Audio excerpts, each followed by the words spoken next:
નમસ્કાર વિદ્યાર્થી મિત્રો, વસુંધરા એકેડમીમાં સૌનું સ્વાગત છે. હવે મિત્રો, તમને ખબર છે કે એસટીની જે પ્રોવિઝનલ આન્સર કી છે જાહેર કરવામાં આવેલી છે. તો આપણે પ્રોવિઝનલ આન્સર કી પ્રમાણે કેટલું મેરિટ થતું હોય તો મેન્સ આપવા મળી શકે, મેરિટ ઊંચું રહેવાની શક્યતા ખરી કે નીચું રહેવાની શક્યતા ખરી, તો એના આપણે વિશે વાત કરીશું. અને સૌથી અગત્યનું કે પ્રોવિઝનલ આન્સર કી પ્રમાણે જો કેટલા માર્ક થતા હોય તો છે એ તમને જે મુખ્ય પરીક્ષા છે એ આપવા મળશે. તો આના વિશે પણ આપણે વાત કરીશું. સાથે સાથે કેટલા પ્રશ્નો કેન્સલ થયા અને કેટલા પ્રશ્નો ફેરફાર થયો અને આગળ જતાં કયા કયા પ્રશ્નો છે કેન્સલ અથવા તો ફેરફાર થઈ શકે છે, આના વિશે પણ આપણે વાત કરીશું. વિડીયોમાં છે અંત સુધી જોડાયેલા રહેજો. વિડીયોને લાઈક કરવાનું તો લાઈક કરવાનું બાકી હોય તો લાઈક કરી દીધો, શેર કરી દીધો ચેનલને, અને સબસ્ક્રાઈબ કરવાનું બાકી હોય તો ચેનલને સબસ્ક્રાઈબ કરવાનું બિલકુલ નહીં ભૂલતા. હવે મિત્રો, હવે માર્ક ગણવાની જે પ્રોસિજર છે, કદાચ કોઈને ખ્યાલ ન હોય તો હું ઝડપથી બતાવી દઉં કે તમારા માર્ક છે કઈ રીતે ગણાશે. તો જેમ કે તમને ખબર છે કે આપણી એસટીની પરીક્ષા છે 200 માર્ક્સની હતી અને એમાંથી 196 જેટલા ક્વેશ્ચન છે એ માન્ય રખાય, એટલે કે 4 પ્રશ્નો છે એ કેન્સલ કરી દેવાયા છે.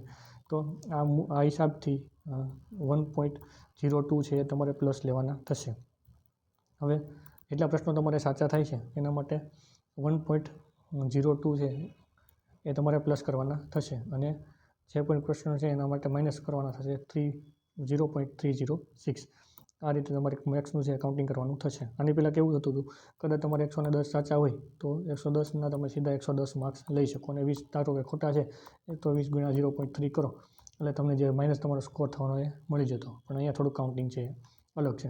હવે આપણે નાના એક એક્ઝામ્પલ ઝડપથી સમજી લઈએ. જો કદાચ કંઈને કાઉન્ટ કરવામાં તકલીફ પડતી હોય તો ધારો કે ટોટલ જે 200 માર્ક્સના ક્વેશ્ચનમાંથી તમારે છે એ 120 પ્રશ્નો છે એ સાચા પડે છે અને 60 પ્રશ્નો છે એ ખોટા પડે છે, અને બાકીના છે એ ધારો કે કેન્સલ થયેલા છે અથવા તો તમે કરેલા છે, એટલે અથવા તો તમે અટેમ્પ નથી કરેલા તો એનાથી 0 માર્ક્સ થઈ જશે. તો આ પ્રશ્નો છે તમારે ક્યાંય પણ કાઉન્ટ કરવાના નથી. તમારે સાચા હોય ખોટા હોય, ઘણા લોકો એકેડેમીના આન્સર કી પ્રમાણે પ્રશ્નનો જવાબ સાચો ખોટો કરેલો હોય તો અહીંયા જે તમારે નહીં લેતો તો એના તમારે છે 0 માર્ક્સ ગણી લેવાના થશે. હવે ધારો કે 120 તમારા માર્ક્સ સાચા થયા તો તમારે કરવાનું છે 120 કેલ્ક્યુલેટરમાં તમે કરી શકો ગુણાકાર 1.02 આ રીતે પ્લસ સ્કોર તમારો મળશે. તો તમને સ્કોર અહીંયા મળી જશે 122.4 સમથિંગ આવો સ્કોર મળશે. 120 પ્રશ્નો સાચા હોવા છતાં તમારો સ્કોર 120થી થોડો વધુ એટલે કે 122.4 મળશે. જ્યારે 60 પ્રશ્નો છે, ધારો કે તમે અહીંયા ખોટા કરેલા છે, આપણે એ રીતે લીધેલું છે, તો 60 પ્રશ્નો ખોટા કરેલા હોય તો એના માટે માઇનસ સિસ્ટમ પ્રમાણે 0.306 આ પ્રમાણે છે એ તમારા માઇનસ થશે. તો અહીંયા તમને લગભગ 18.36 આ રીતે સ્કોર તમને મળી જશે. એટલે તમારો પ્લસ સ્કોર મળી ગયો અને માઇનસ સ્કોર મળી ગયો.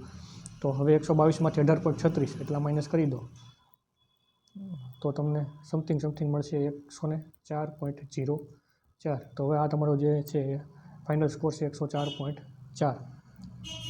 તો આ રીતે માર્ક કાઉન્ટ કરવાના થશે. કદાચ કોઈને ખ્યાલ ન હોય તો મેં તમને આખી પ્રોસિજર છે એક્સપ્લેન કરી દીધી. આ રીતે તમે માર્ક્સ છે કાઉન્ટ કરી શકો છો.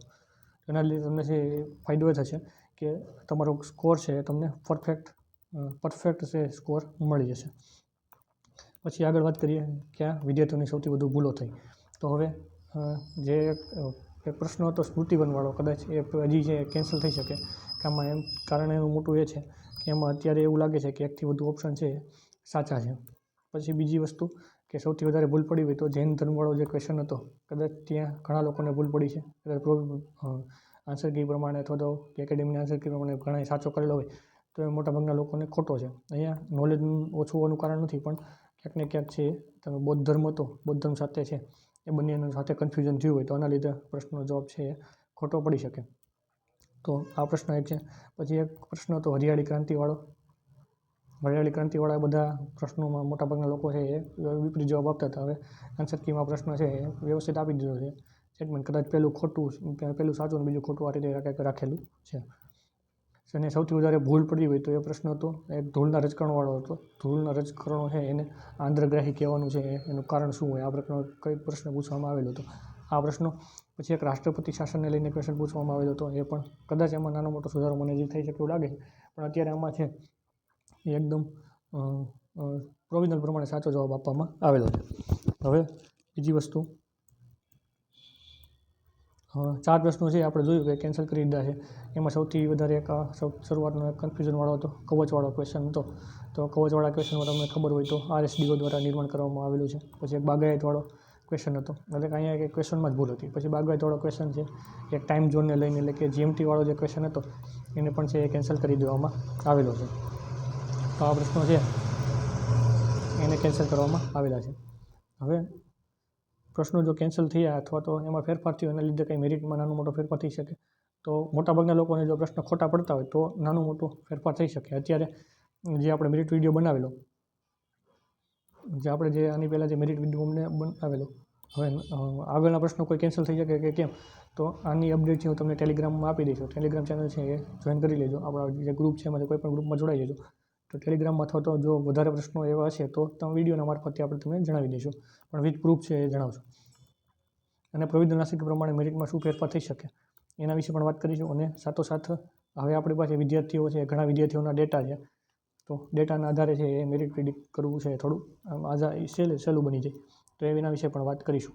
હવે સૌપ્રથમ સ્પષ્ટતા તમને ખબર હોય તો હવે મેરિટ જે છે એ મેલ કેટેગરી કોઈ પણ હોય, અત્યારે મેરિટ બહુ નજીકનું રહે છે. તમે SCBC મેલનું લઈ લો, EWS મેલનું લઈ લો, તો આ મેરિટ છે એ નજીકનું અથવા તો હવે તો લગભગ જો તો એકદમ સેમ છે એ કરી દેવામાં આવેલું છે. પછી ફિમેલ કેટેગરીમાં મેરિટમાં પણ ઘણો મોટો હવે ફેરફાર જોવા મળે છે.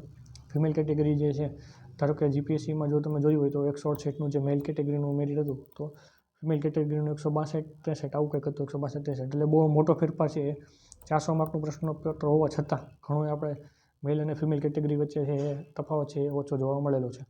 તો આ રીતે પણ બને છે.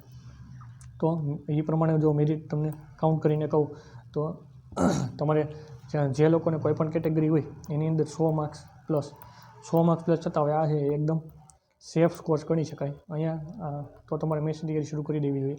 આમાં કોઈ શંકાને સ્થાન નથી. 100 પર પ્લસ મેરિટ જવાની શક્યતા તો રેર ઓફ ધ રેર કેસમાં જ બની શકે. પછી બીજી વસ્તુ, હવે મેલ કેટેગરીનું કોઈ પણ જે મેં તમને કીધું મેરિટ ઘણા બધા સેમ રહે છે, કે SCBC મેલ હોય, EWS મેલ હોય, લગભગ સેમ રહે છે. તો મેલ કેટેગરીમાં 93 to 98 છે, આ તમે સ્કોર કહી શકો. આની વચ્ચે મેરિટ છે રહી શકે છે. 93 to 95 આ છે, આ એક બોર્ડર સ્કોર છે. અહીંયા મેરિટ ચાન્સ ઓછો બની શકે કે કદાચ મેન્સ લખવા મળે કે ના મળે. પણ 95 થી 100 છે, આ એક એવી રેન્જ છે કે ત્યાં તમને ઘણો બધો હાઈ ચાન્સ છે કે મેન્સ લખવાનો ચાન્સ મળી શકે.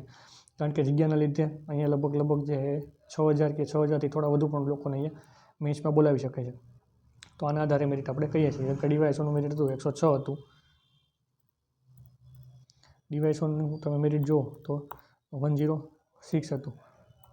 તો 106 રહેવાનું કારણ શું હતું કે અહીંયા 127 જ જગ્યા હતી અને લગભગ અંતે 4000થી વધારે લોકોને મેન્સ લખવા બોલાવેલા હતા સુધારો કર્યા પછી. તો આ પ્રમાણે હું તમને કહું છું કે એટલું મેરિટ કદાચ રહી શકે. હવે વાત કરીએ ફિમેલ કેટેગરીની. તો ફિમેલ કેટેગરીમાં મને એવું લાગે છે કે 88 to 94 અથવા તો 95 આ છે સેફ સ્કોર અથવા તો બોર્ડર સ્કોર તમે કહી શકો. 88 સમથિંગ છે તો બોર્ડર જેવો સ્કોર તમે કહી શકો. અને જો તમારે ફિમેલ કેટેગરીમાં કોઈ પણ જગ્યાએ જો 90 પ્લસ થતા હોય કોઈ પણ ફિમેલ કેટેગરીમાં, તો અહીંયા તમને ચાન્સ મળી શકે છે 100%. ફિમેલ કેટેગરીનું મેરિટ આનાથી ઉપર જવાની શક્યતા અત્યારે હાલ તો કોઈ પણ પ્રકારે લાગતી નથી. તો આ રહ્યું મેરિટ. પછી ST ફિમેલમાં એક છે એ ઘણું બધું મેરિટ નીચું રહે છે. તો ST ફિમેલમાં 85 to 88 બસ આવું કંઈક મેરિટ લાગે છે. કદાચ 85 to 88 રહી શકે છે. 85 નજીકનો સ્કોર હોય તો તમે મેથ્સની તૈયારી છે શરૂ કરી શકો છો. 88નો સ્કોર હોય તો સારો કહી શકાય. તો ST ફિમેલનું કેટેગરીનું મેરિટ છે એટલું રહી શકે છે. તો મેં તમને બધા પાસા હતા એના આધારે જે મેરિટ છે એ અંદાજિત મેરિટ છે મને લાગે છે તમને કીધું છે. તો કોઈ ફેરફાર હશે તો તમને આગળ જણાવી દઈશું. વિડીયો જોવા બદલ આપનો સૌનો આભાર. વિડીયોને લાઈક કરો તો લાઈક કરવાનું લાઈક કરી દો, શેર કરી દો અને ચેનલ સબસ્ક્રાઈબ કરવાનું બાકી તો સબસ્ક્રાઈબ પણ કરી દો. નેક્સ્ટ વિડીયોમાં આપણે મળશું. Thank you. જય હિન્દ, જય ભારત.